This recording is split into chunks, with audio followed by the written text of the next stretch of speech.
নমস্কার বন্ধুরা, আজকে নিয়েছি কাঁচকলা আর আলু। তা কাঁচকলা আলুর কি ঝোল করব? না বন্ধুরা, কাঁচকলাটা বাচ্চারা বা বড়দের অনেকেই খেতে চান না।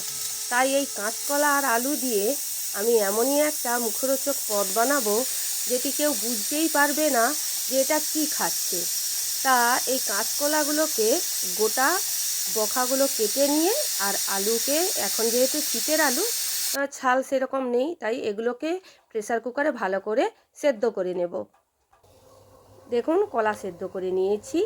এইবার এই খোসাগুলোকে ছাড়িয়ে নেব। আমি ছাড়িয়ে নিয়ে ফিরে আসছি। কলার খোসাগুলো ছাড়িয়ে নিয়েছি আর বাইন্ডিংয়ের জন্য বেসন আর কর্নফ্লাওয়ার একটু নিয়েছি। আদা, পেঁয়াজ, রসুন কোরানো, হলুদ আর লঙ্কা গুঁড়ো ও লবণ নিয়েছি।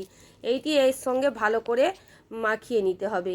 পুরোটা ভালো করে সুন্দর করে মাখিয়ে নিতে হবে। দেখুন, মাখিয়ে নিয়েছি। এর সঙ্গে একটু কালো জিরা অ্যাড করে দিয়েছি স্বাদের জন্য।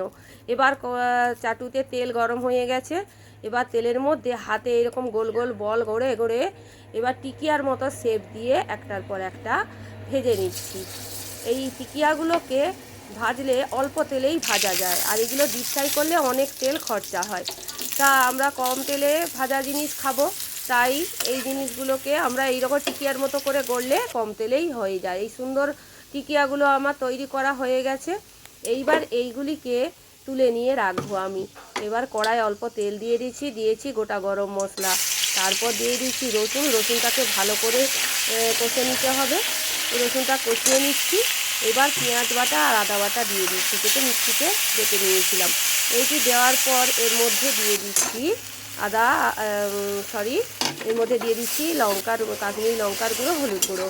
এইবার দিয়ে দিচ্ছি একটুখানি জল, কারণ মশলাটা পুড়ে যাতে না যায়, সেই জন্য জল দিয়ে এটাকে ভালো করে কষাতে হবে যাতে কাঁচা গন্ধটা না থাকে।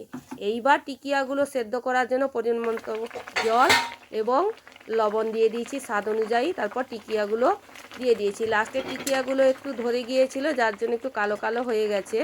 তো এই টিকিয়াগুলোকে অল্প তেলে ভাজলে একটু সাবধানে ভাজবেন যাতে টিকিয়াগুলো ধরে না যায়। যাই হোক, এইবার টিকিয়াগুলো আমি ভালো করে ফুটিয়ে নেব। এই টিকিয়া কিন্তু প্রচণ্ড জল টেনে নেয়। যখন একটু জল থাকতে থাকতে রাখবেন, আর ঢাকনা দিয়ে দিচ্ছি যাতে টিকিয়াগুলো সুন্দর হয়। এইবার দেখুন, ধনেপাতা দিয়ে গার্নিশ করে দিয়েছি।